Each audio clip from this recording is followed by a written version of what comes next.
Fa ivadika lafim-baovao hafa isika vahiny 20 araka ny tatitra no niverina tamin'ny firenena niaviany raha vao nanitsaka ny seranam-piaramanidina teto Madagasikara ary vahiny zato kosa ny voaroaka niala ny Madagasikara ny taona 20 sy 20 malagasy 20 no tsy nahazo lalana hiditra amin'ny firenena any ivelany ny taona 20 sy 20 ihany araka ny tatitra avy amin'ny polisy misana ny sistany paf ny anjinjin'izay vaovao izay ary.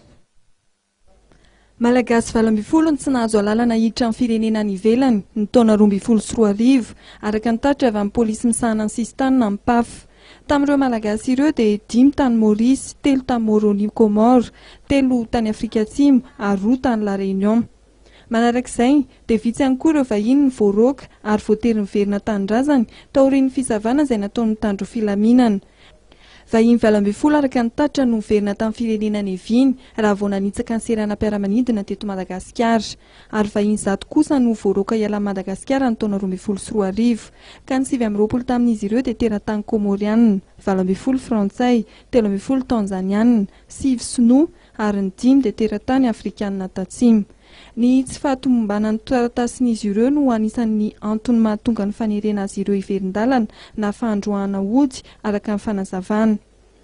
Ankoatra ny fizavana ny antota taratasy ahafahana mivoaka na miditra ny sistany Madagasikara, anisan'ny asa tanterahan'ny paf ihany koa ny fizavana ny etan'ny mpandeha. Araka ny tatitra ofisialy dia entana tsy ara-dalàna enina amin'ny 30 ny voatazona tsy mivoaka ny Madagasikara ny taona 20 sy 20. Araka io tatitra io hatrany dia trangana fanondranana vato sarobidy 3, fanondranana sokatra tanety iray no nisy nandritra ny taona 20 sy 20. Nahatratra 3,7 sy 9,3 sy 10 sy ny mpandeha izay tonga teny amin'ny seranam-piaramanidina iraisam-pirenena Ivato ny taona 20 sy 20. Raha toka 5,9 sy 4,7 sy 10 kosa ireo niondrana nivoaka Madagasikara ny taona 20 sy 20 araka ny tatitra ofisialy.